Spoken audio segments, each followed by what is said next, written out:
start this because I want to hear from you why you think I'm a piece of shit mom.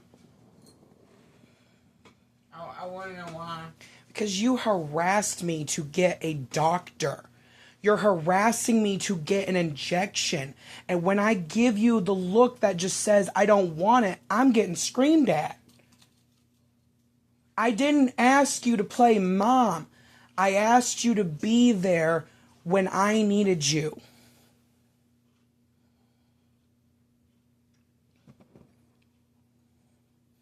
I asked for your support. Not, I need to do this, I need to do that, I need to do this, I need to do that. No. Okay, you need to calm down. I can't calm down, Mom. I'm emotional. Well, you need to calm down. I can't calm down, Mom. I'm emotional. Because when we all know how emotional it gets, it's not going to end well. And I give you the look and you say, I need to go to jail. For a look. I wanted to look at you that way that day and I wanted to say, call one. And when you do, tell them I'll be here at Kroger's.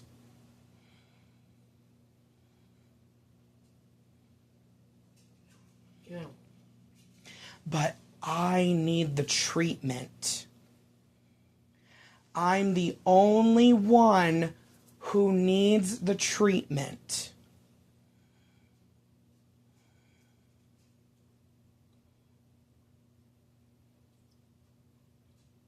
I'm the only one. You literally are looking at me like I'm the only problem. I'm the problem.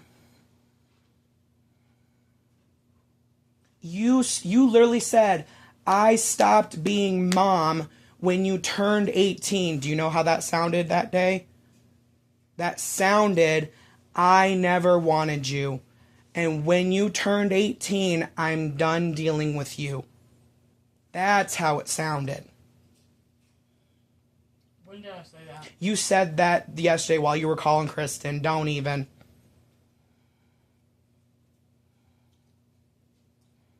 I don't remember saying that. You said it. Stop being mom when You said it. You literally did. Because you stopped thinking and started screaming.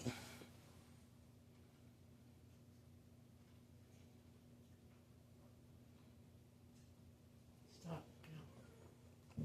It was 3 days ago. Wednesday. Doesn't matter. It still happened. Still Wednesday. It still happened. That's why we're trying to conversate under calmer terms. Yeah, that's why we waited this long so that we wouldn't be all. So we didn't come back this. that night and jump down your throat or you jump down your mom's throat. I figured cool your heads. So we could talk about it.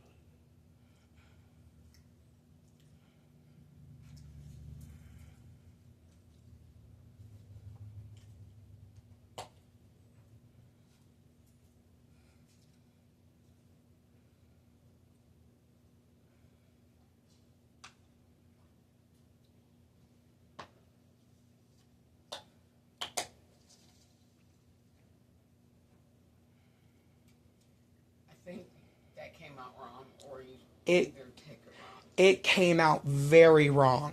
Because I really meant, like, I stopped being mommy. Yeah, no. Like, mommy. No, you said I stopped being mom. Not mommy. It's like this, Connor. When you turned 18, you were no longer a child. Right. I was no longer mommy. Right. Okay, I'll always be your mom. Right. It's not like, oh, I'm just not going to be mom anymore because you're over 18. That's not true. That's not even, doesn't even make sense. But I stopped being the mommy caregiver Right. I didn't ask for that, though. at 18. Yeah, no. Because you walked out at 18. Right. You left here at 18. Not here, but over there. I know in what you meant. Portland. I know what you meant. Anyway. You resent me for that.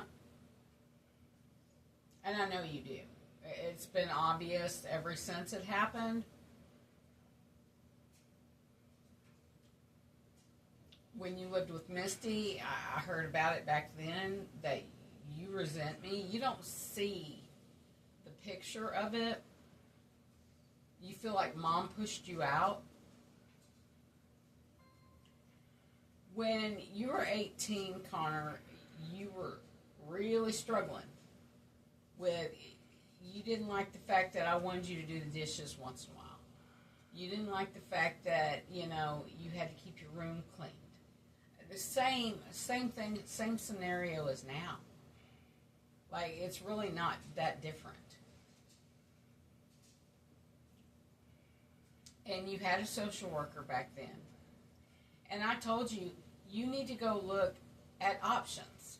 If you didn't want to be here, if it was making you miserable, you need to look at other options.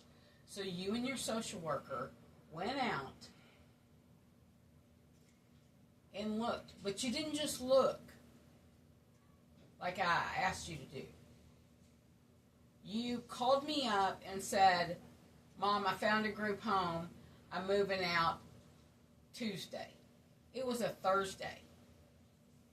You were talking about the following Tuesday. And you did. You came, you got your stuff, and you moved out. And you left me high and dry. It took both of our incomes to live in that place. That trailer, I owned it. My mom gave it to us. But it took both of our incomes to be able to sustain there, which means it took both of our incomes to be able to pay the lot rent and the things that we needed to live there. But when you left, of course, you pulled your funding, the part that lived there, which rightfully so, you should have. That is the way it works. But it took both of our incomes to live there, is what I'm saying.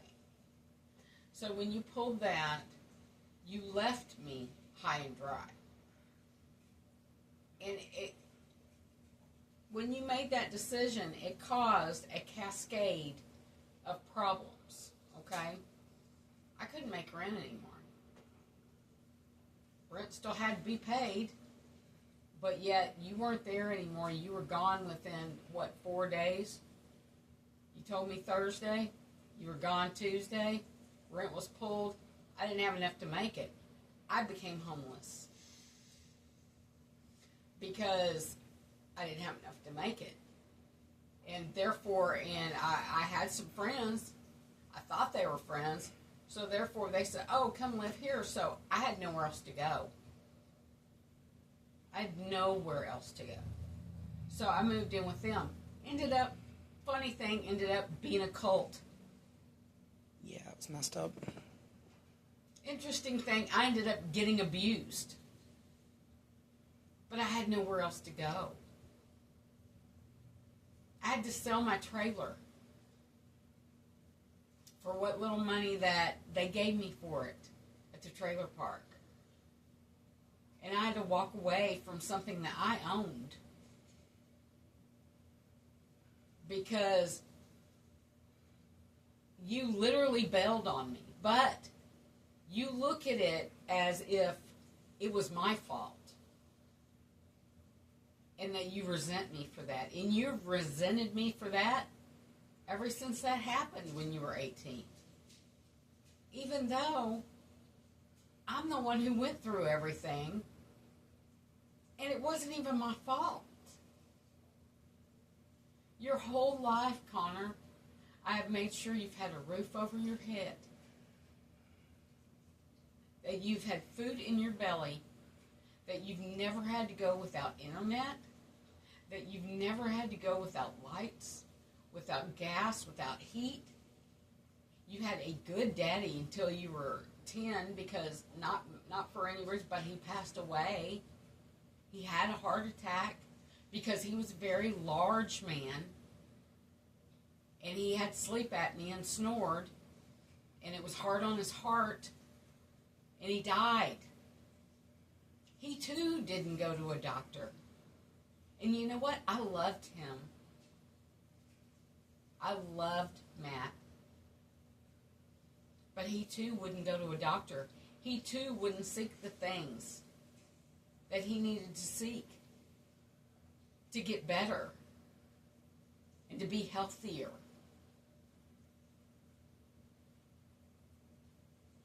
So I am sorry that I want you to get better and be healthier and lose the weight and not have sleep apnea and not be obese like he was.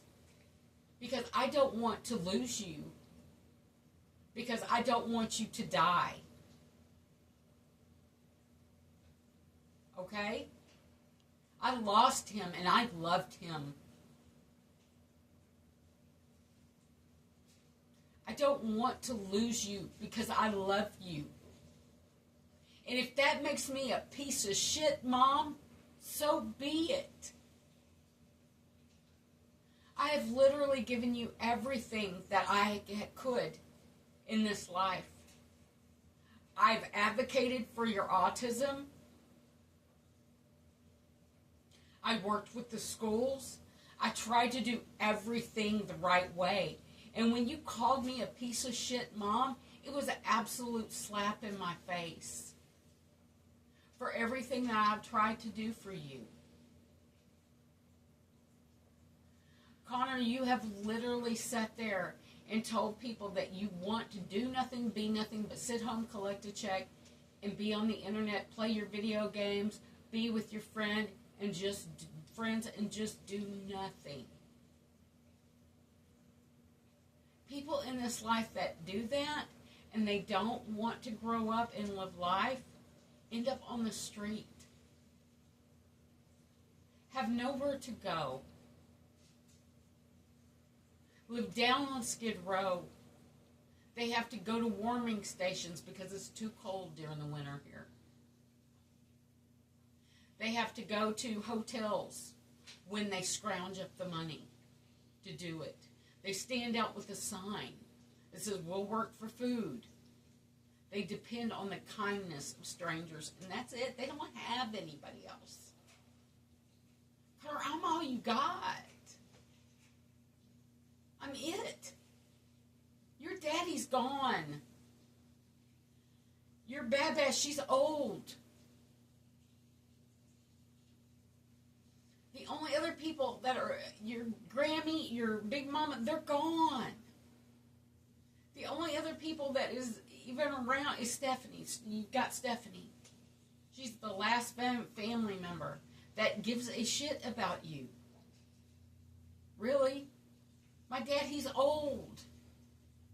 Like, there is literally no more help for you anywhere.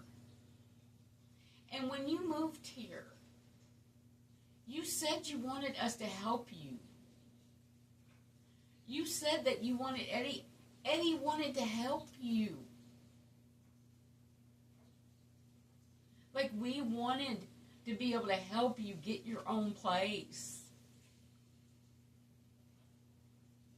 And I know life is scary out there. And I know you're scared of getting your own place, of things. But you have to push forward in life. Because you're 28 years old, you're not 18, 15.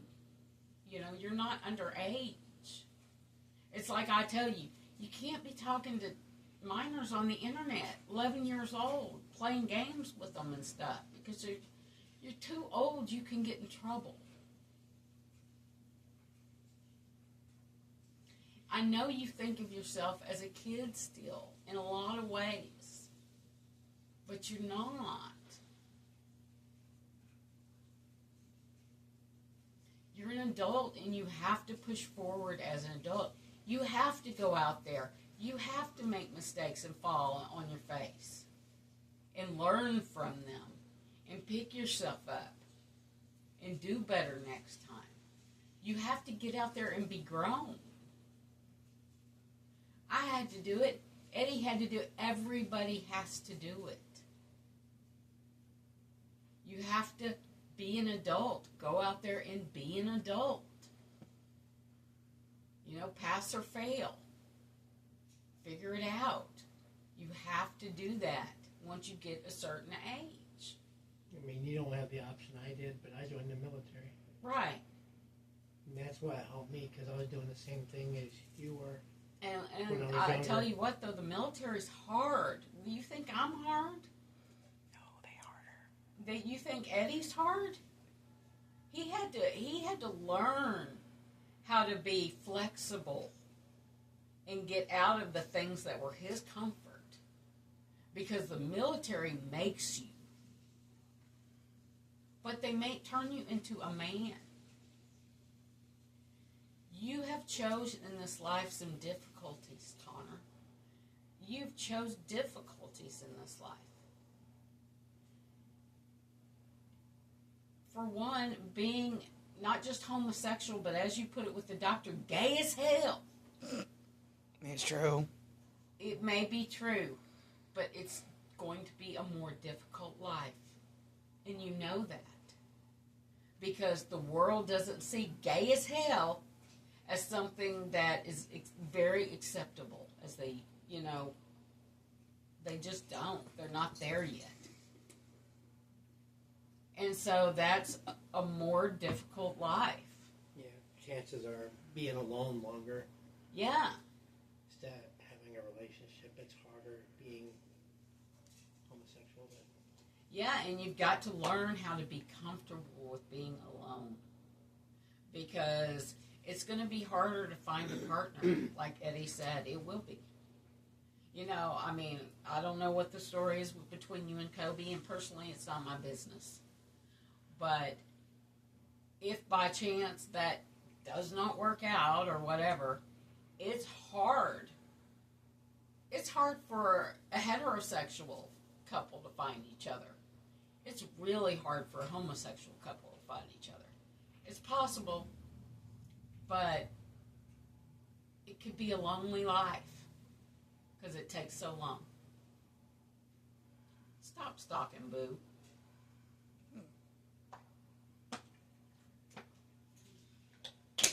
But you said in the letter that you don't want, all these things were crammed down your throat. So basically it's on Connor's time. You need to do things on Connor's time.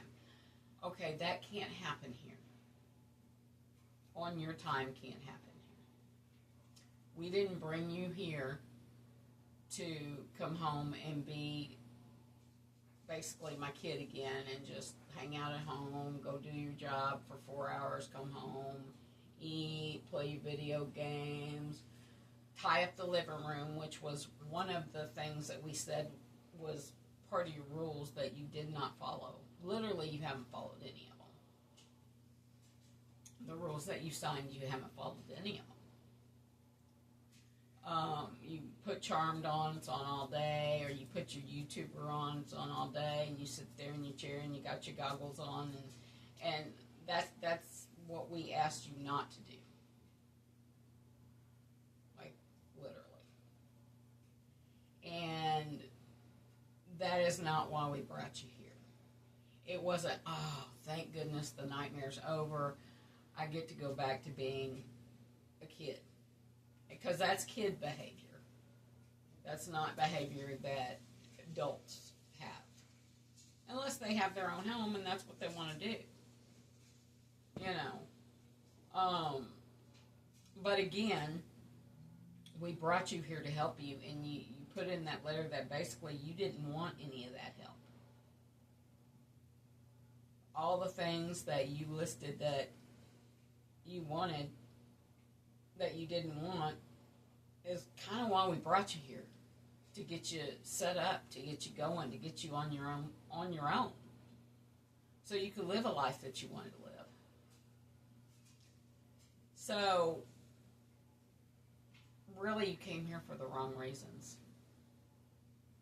We had different reasons to have you here than you had. I mean, you did get a job. That was great. Yeah, that was great. You did, yeah, and you have been working consistently, which is great. Which is great, because you know. Because that was one of the ask, and you were right on the ball on that. Right on the ball. Yep. But that's not really the whole reason why why we brought you here. There's Save more. money, and every time you give your mom money, you pull it back. So Yeah. you really haven't been saving money to get out on your own. Yeah, because you're down to like $130 in the Cash App, and you've got, and some of it's been the Social Security issue, not the Cash App part, but Which the we've been down there box. 4 times for you. Yeah, We've been down Social Security 4 times for you trying to get this all straightened out. right. But You know, not because we wanted to do it. Oh, We're doing we- it for you. We literally had to go to war with them. right. But do you see that is a thing we've done for you, not for us? Because we felt like you're not getting what you Yeah. deserve. Right. And so there's that. Now you said I always wanted a girl, and you should have been a girl. I don't quite understand that. I don't know where that came from.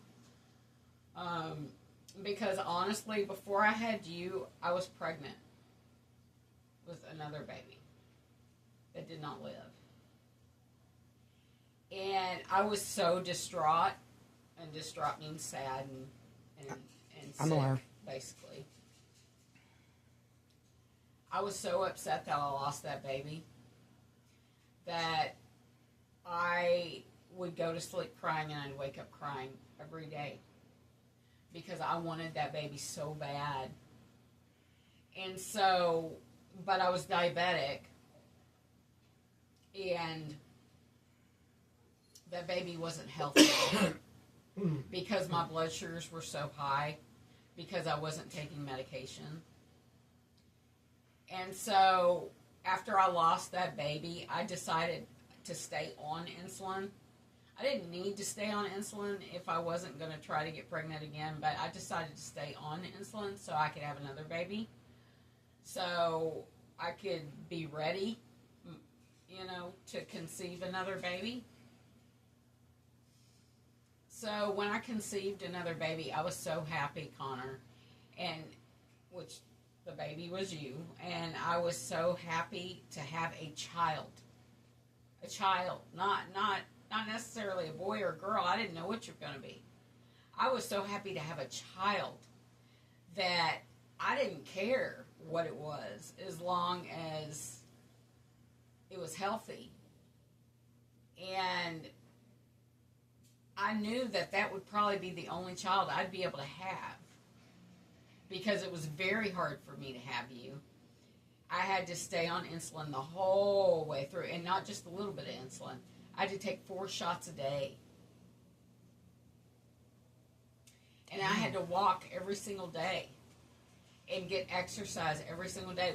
When I was big and pregnant, I was out in a snowstorm walking around the apartment complex because if I didn't do all the things and eat, I couldn't eat things, like literally I couldn't eat what I wanted to eat. I had to keep my blood sugar so tight in a tight little area that I had to exercise, take 4 shots a day, eat everything that they told me to eat, do everything that they told me to do so that I would have a healthy baby.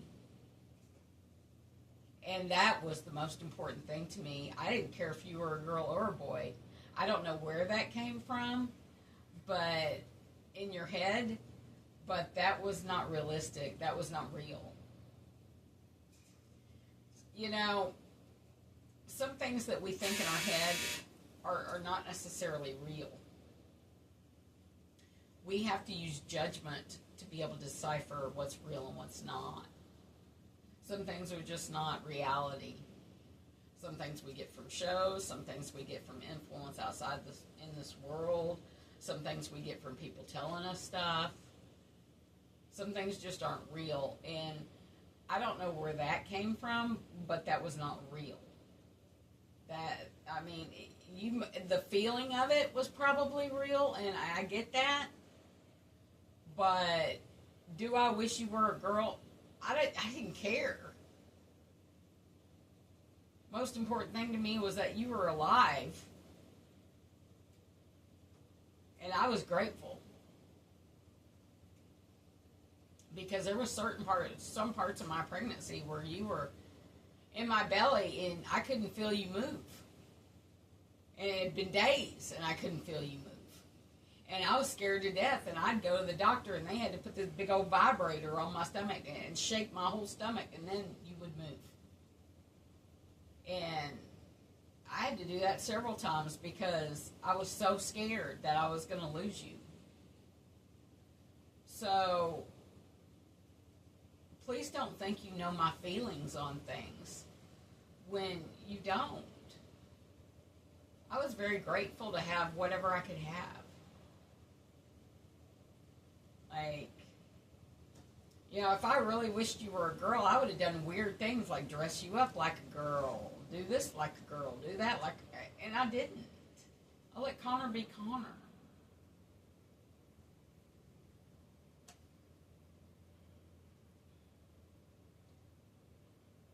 So, anyway, the fact of the matter is that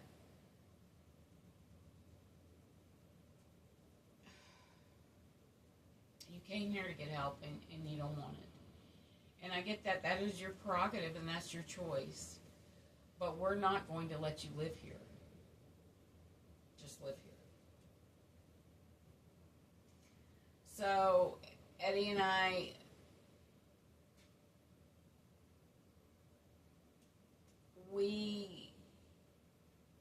you literally have broken every rule that we set.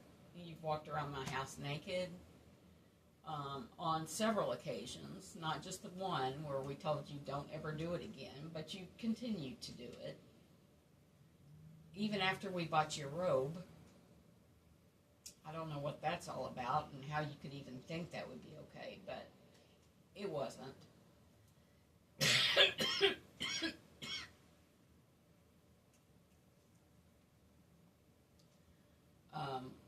You've never kept your room clean, ever. And every time we remind you about it, you get mad. These are just shades of back before when you moved out the first time, because you didn't want to do it. You've never kept the bathroom clean, even when we ask you, you get mad.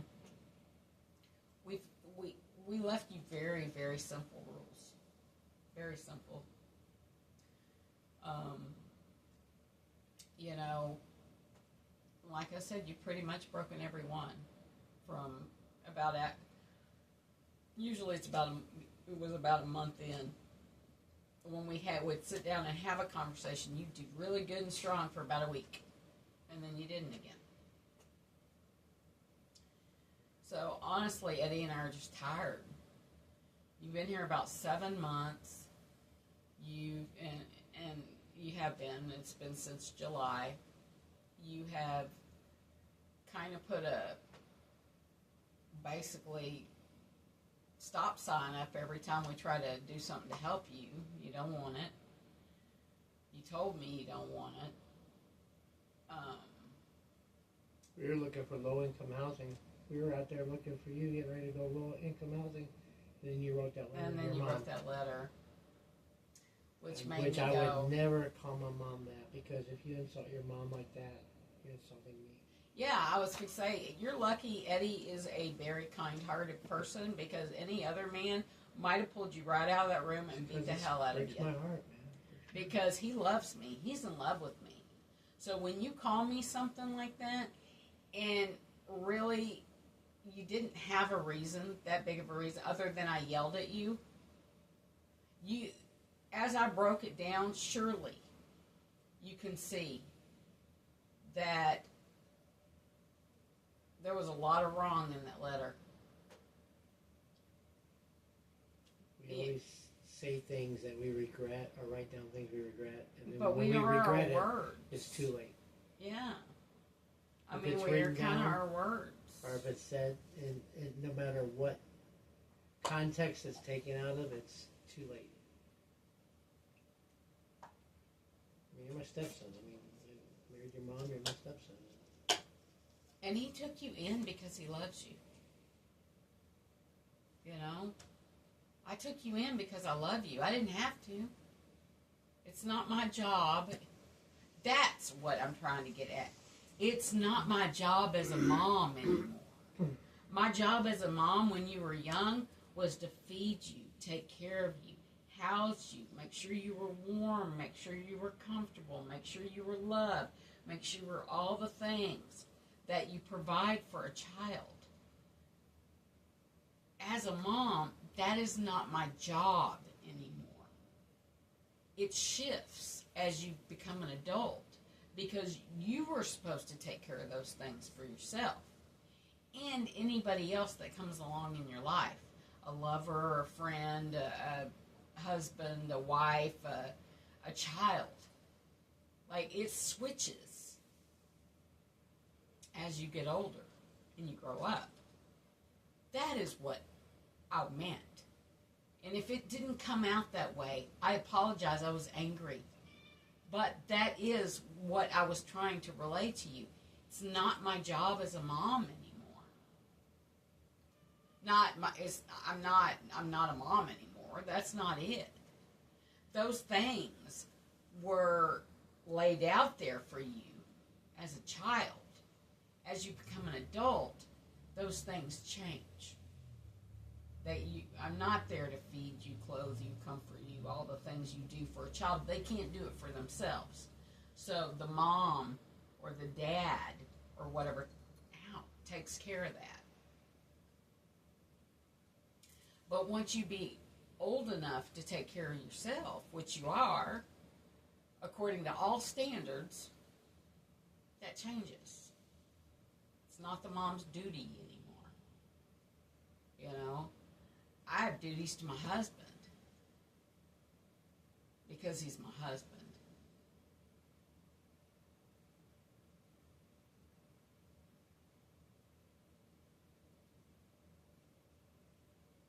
But, you know, back to everything.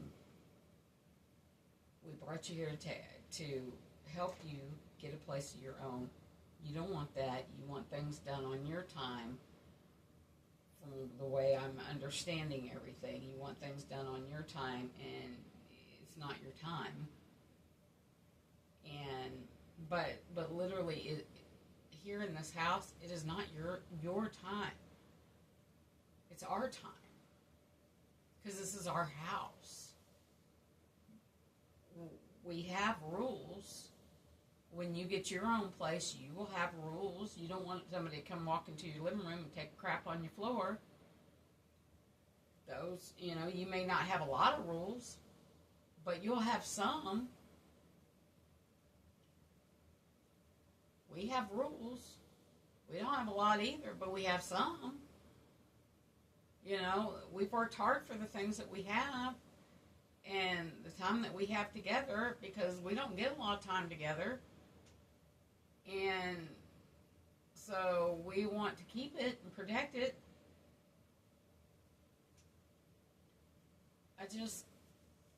I'm sorry we couldn't help you, Connor. We tried. We tried for 7 months. But now you need to find a place to go. Because you're no longer welcome here. You can say nice, but, you know, and sarcastically, but literally we have tried for 7 months to help you, and you just told us you don't want it. So why could you even think that you were just going to float around here? I don't understand the logic of that because we brought you here for a reason. We were going to look for you some low-income housing, and then you wrote the letter, which basically burned a bridge with us. You know, like I said, words matter. Actions matter.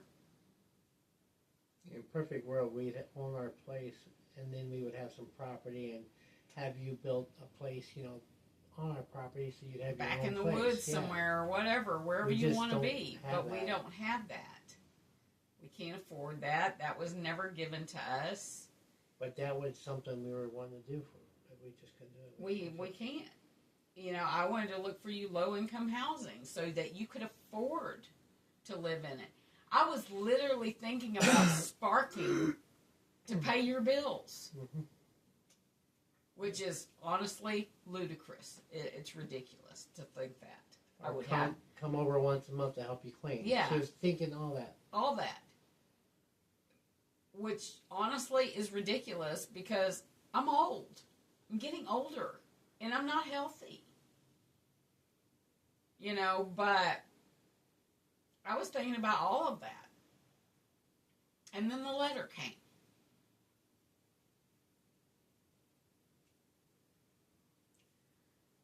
I don't know what you're going to do.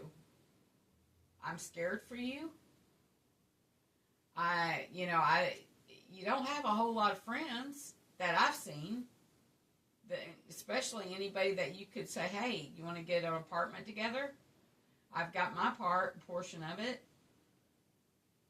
You know, in all honesty, you're kind of rude to people, like that I've seen.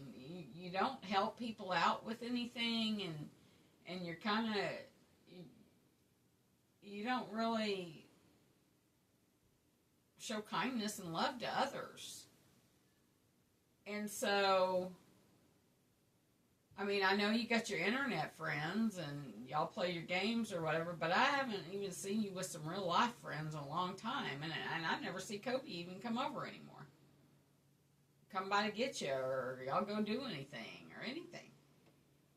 So, I mean, that may still be a thing, and that's cool, but you're gonna have to reach out. I'll look, Google online, see what homeless people do, where they go.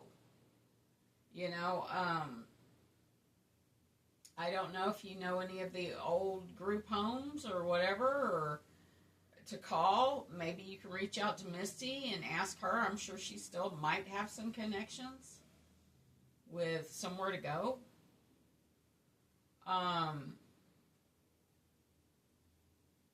But, you know, we were only going to give you till the 1st of February because that's what you're paid up to.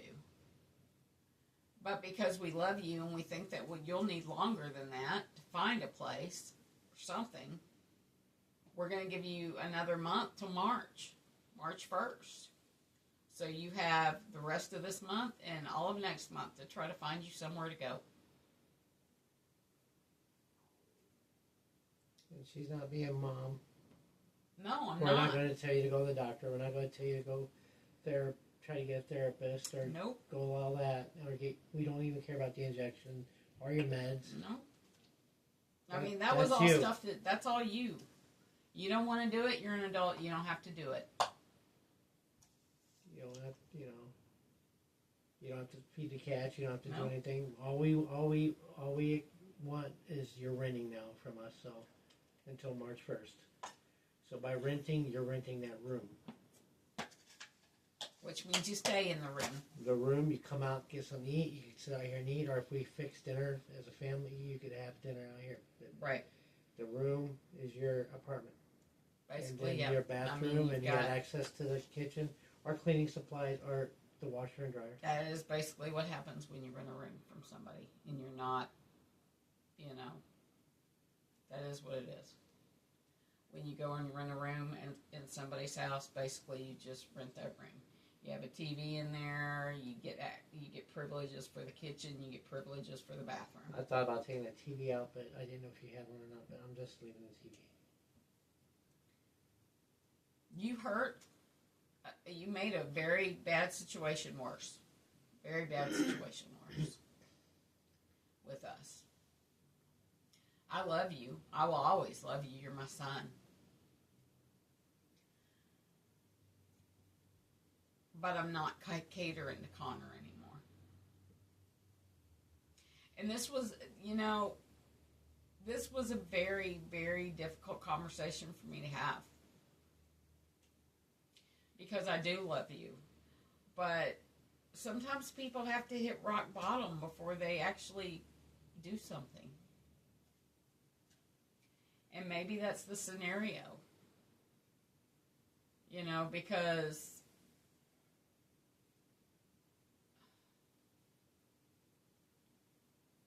I would have thought you would have been so grateful from leaving the group home that none of this would be going to pass. like none of this would have been happening. But you weren't. It's like you never even were there. Like you don't remember it. And I don't understand that logic.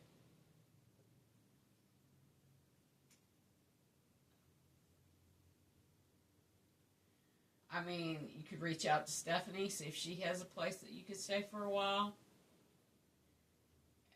I know that there's Google homeless shelters in Lansing. You need to probably learn the busing system. You know, it's real cheap to ride on the bus, but you probably need to learn how to get on it and get off of it and go to different places and find out where everything. There's resources in Lansing. You can, I mean, the reason why I said maybe you could stay a while at Stephanie's because I know that she knows how to get the resources. I know she knows how to get food stamps. I know she knows how to get, or find low-income housing, things that could help you. Or maybe she just, I don't know. I don't know, but I know I can't handle the stress anymore because it's been very stressful. Eddie doesn't want me to handle the stress anymore. This has dramatically changed our life. And we told you when we moved in that we didn't want stress. Like we liked our comfortable life. But we were willing to let you in here to help you out.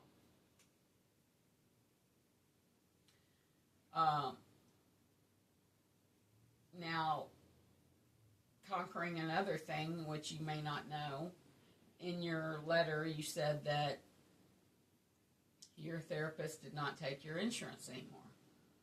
That happens a lot when you change insurances. It happens with me when I change insurances. That means you call around for other therapists that take your insurance, find out who does, and get them. If you want one. If you want one. That's adulting. We all have to do it. And nobody likes to, but it's part of life. And it's the same, your social worker, they wouldn't see you anymore because you had a job. I don't really understand that because you're still autistic. You still have the same problems, the same barriers, all the things. But if that is truly the case, you're probably going to end up losing your job because you're not going to have a place to live and you won't be close to Kroger's probably wherever you go.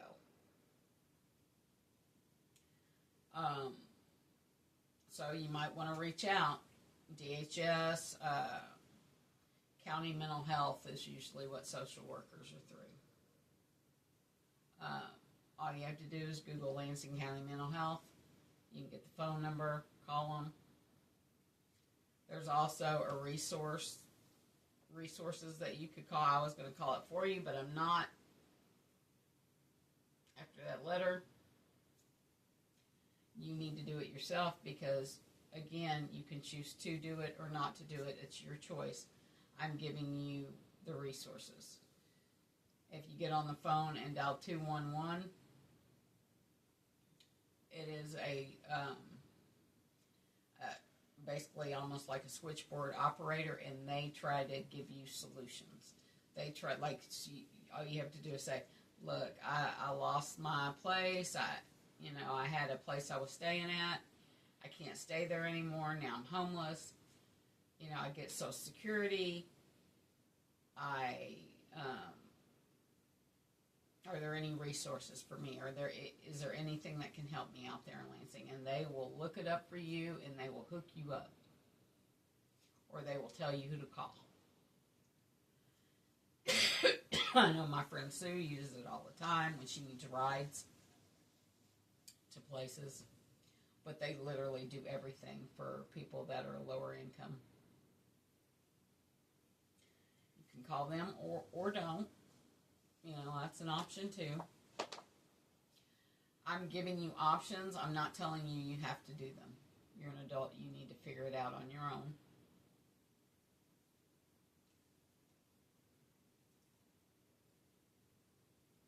I think that's about. I don't know anything else to say. Can you think of anything?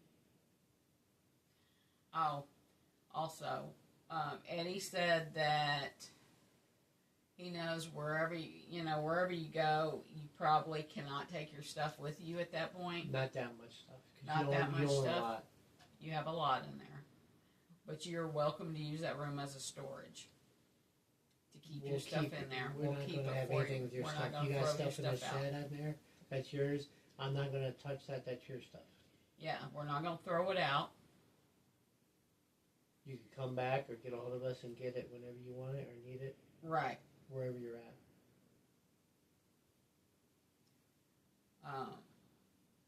Until you find a stable enough place to go.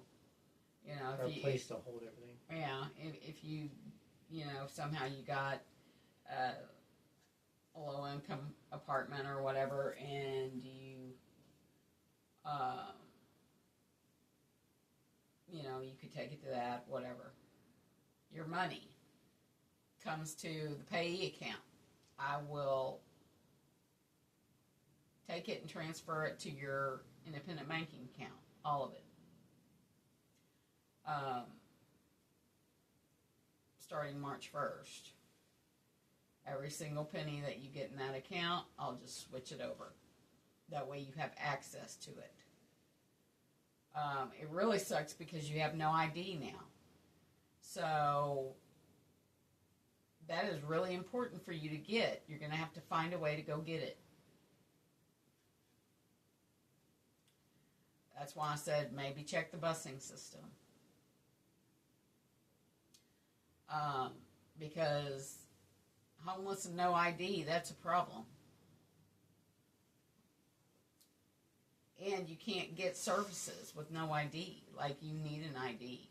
Food stamps and all that. Yeah, all that. And you'll need that. But you're going to have to find a way to get that, because I did my part and I tried to take you to get it, but you had gotten a phone call and then it went crazy. Then it went sideways with us. Because you didn't want to go get the ID. So, again, you refused help there. So you're going to have to get it on your own somehow. Or not. Again, your choice. Like, I'm trying to give you direction on things you need to do. But everything that I say, it's your choice. Like, I'm kind of washing my hands of the whole Help Connor thing. Because I've already tried. I got a slap in the face. I got told I don't want to do nothing. When I say a slap in the face, the letter. I got told I don't want to do nothing. That's not my life. Basically, I don't want your help. So, okay.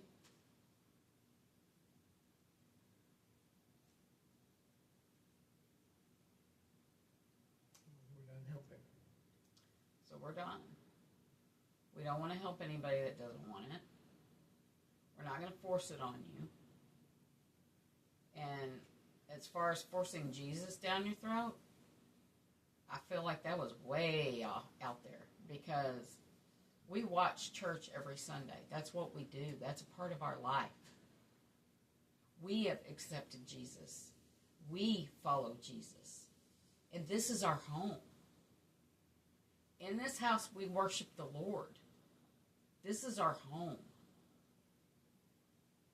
I've never told you, do I not like you watching the scary ghost witchcraft and all the things on my TV? No, I don't. I don't want that in my home.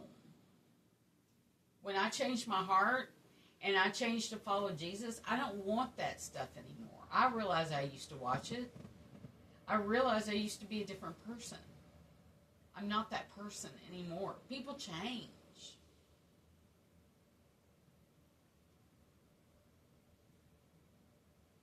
You have to change to live in this world.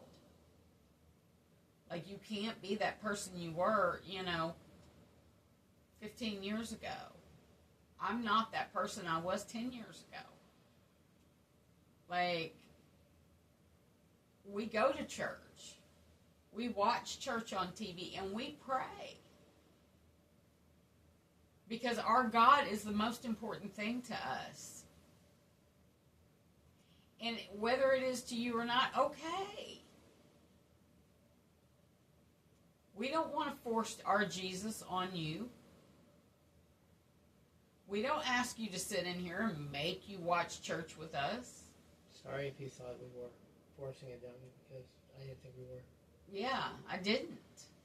We didn't make you watch David with us. You got into it. You enjoyed it. You didn't have to. You could have gone in your room. But we're not going to stop watching our Jesus shows or our church on our TV because Connor doesn't like it. Why would I do that? This is my home. This is where I'm comfortable, or used to be. It suddenly became, we got uncomfortable, less comfortable. Connor got so comfortable he could walk around naked. And we got less comfortable. And this is our home that we pay most of the rent here. How does that work? I don't understand where that switched. Also, be discreet about your sex toys. Like, don't leave your dildo sitting on your nightstand with your door wide open. Why would you do that? Why would that be okay in your mom's home? Why not put it in a box by your bed, out of sight? Like, you don't see us with our sex toys hanging out. You would, like, be oohed. Do you think I'm not oohed? I'm like, ugh. I mean, you have some definitely habits that are gross, son. I mean, I'm not saying your sexy toys and all that is gross. I'm saying the way you handle it. I mean, I certainly hope you clean it. But to have it just hanging out by your nightstand with your door wide open, when I go down and clean Boo Boo's pads and I happen to turn my head, there I see a big old pink and blue dildo hanging out. Like, why would you do that to your mom? That's embarrassing. You should be embarrassed. He usually shuts his door, but the cat's supposed to. Well, yeah, but there were times that he wasn't. Like, literally. Walking around naked in front of your mom. You should be embarrassed. That's embarrassing. Embarrasses me. Should embarrass you. Even talking about it should embarrass you. And if you've noticed, I've gotten to where I haven't even gone down there to clean Boo's pads because I don't want to by chance walk by your room and see you bedildo. Like, be discreet. Be discreet about your sex. Be discreet about saying, I'm homosexual instead of, I'm gay as hell. Be discreet. Or don't. But either way, I don't want to deal with it. You know, you want to act like that? That's cool. Do it somewhere else. Like, for real. Like, you be you, but be you elsewhere. Like, you're supposed to act differently in front of your parents. I don't know. I mean, I did. Like, I didn't break out the whips and chains in front of my mom when I was going through my BDSM stage. Like, I didn't. You know, I acted differently in front of her because I knew she was religious and I knew she was my mom.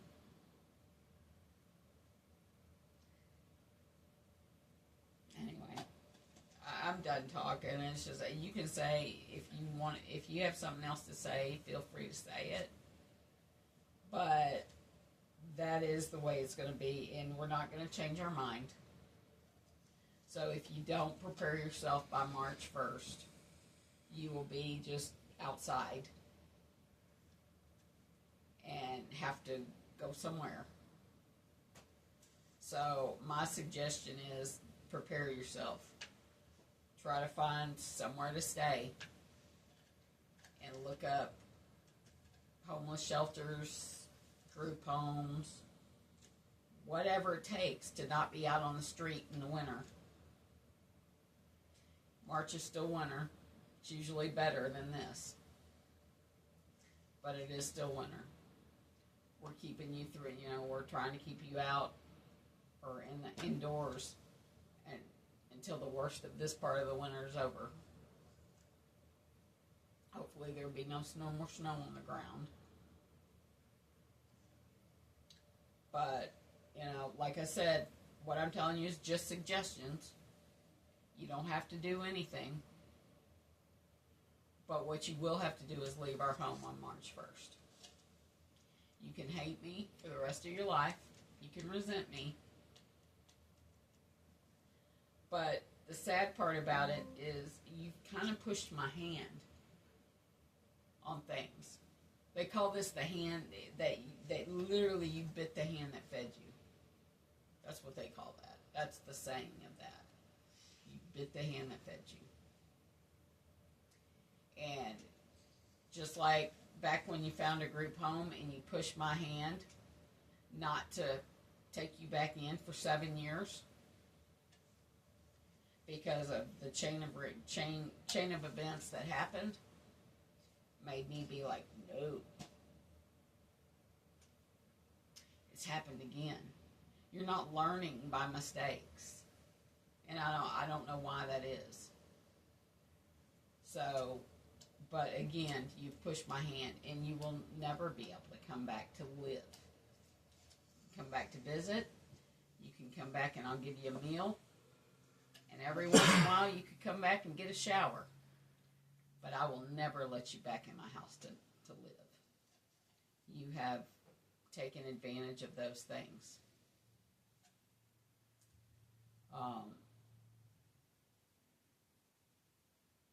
Your whole life you've kind of taken advantage. You kind of manipulate. You've manipulated situations where you made people think that you're more disabled than you are. You told me that you kept me believing that you needed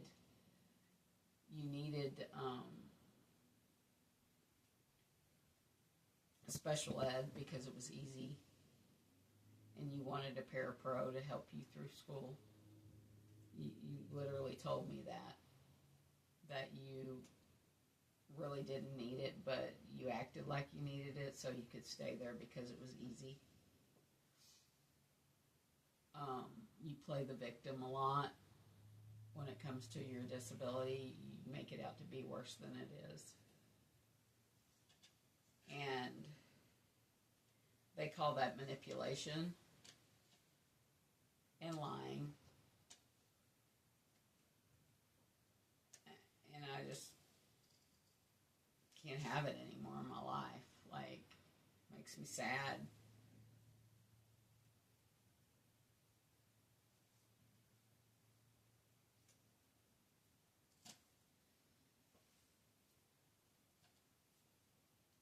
This whole thing is sad. Very, very sad. The other group home in Hastings, it was rough. It was bad. I get that. But I'm kind of wondering. It's better than what you're going to have to do by March 1st if you're not prepared living on the street. Yeah. I mean, at least it had warmth during the winter. You might have to put up with stuff, but warmth is important. You know?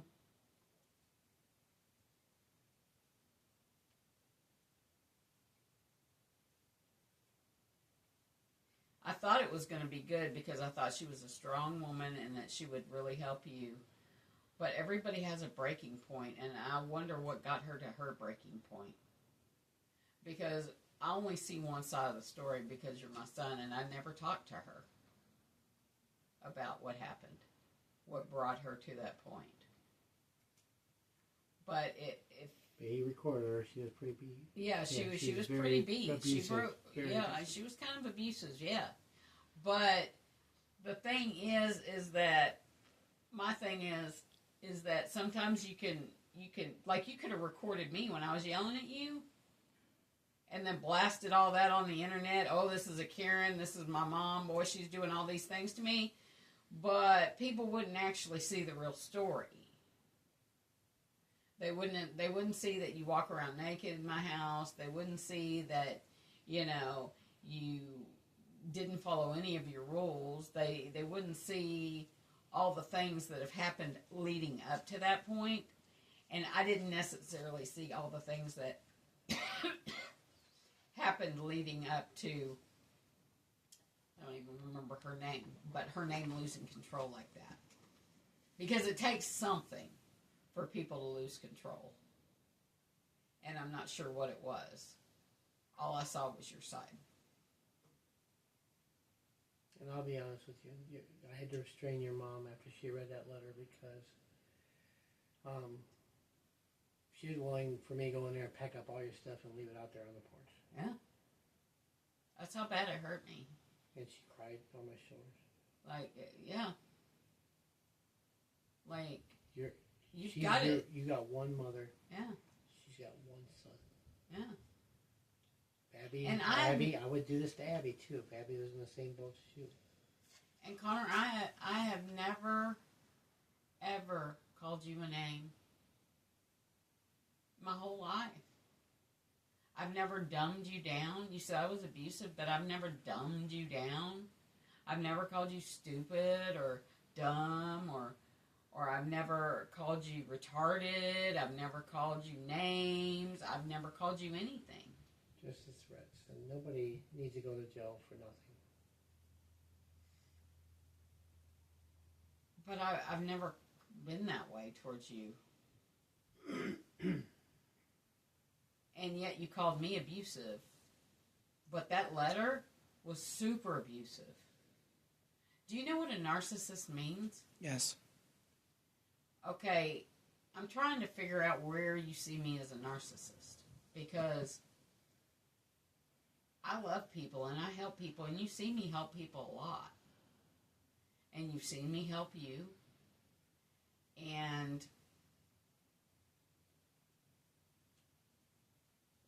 you've seen me give basically the shirt off my back for people. You've seen me give money to people on the street. You've seen me give you money. I'm trying to figure out where the narcissist part is, because a narcissist is somebody that can't see past their own bubble, their world that's around them. They're very self-centered. Like everything is about me and what I want. That's a narcissist. A narcissist is somebody that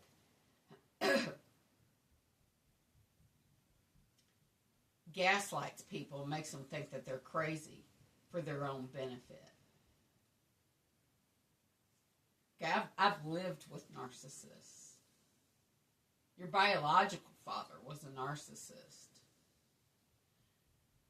Some of my friends in the cult were definitely narcissistic people.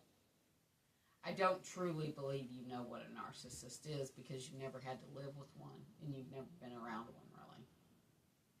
You see what narcissism is or what your YouTubers call narcissism, but you never had to actually experience it.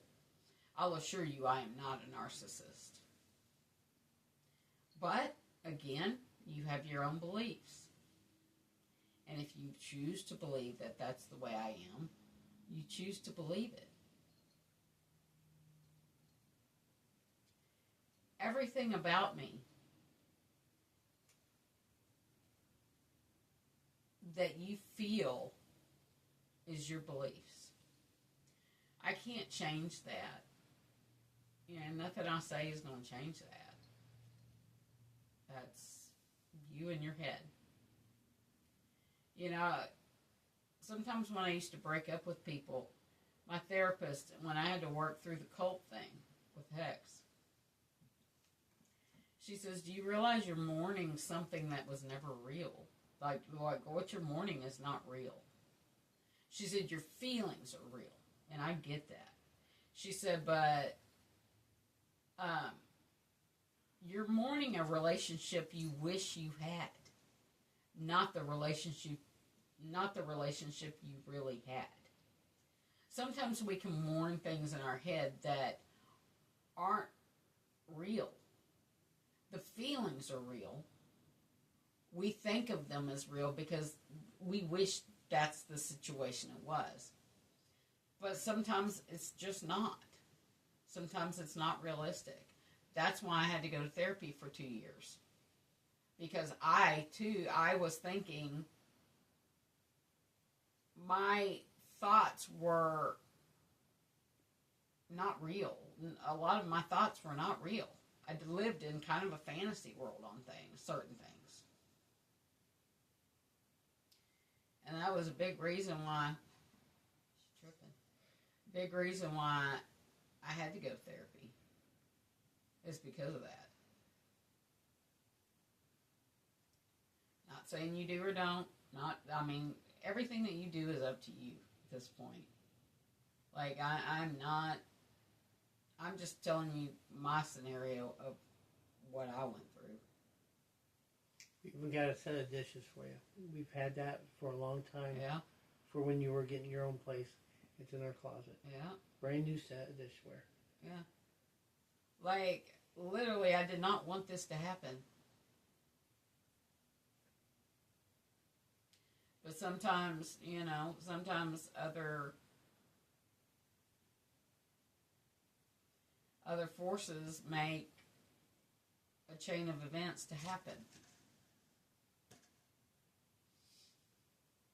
And, like I said, the life you've chosen is rough. But you need to work on it, or don't.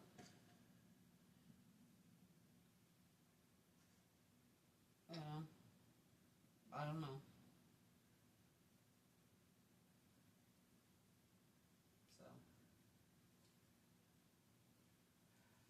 I'm pretty much done. I think I've said everything I need to say or want to say. It's just a very sad situation.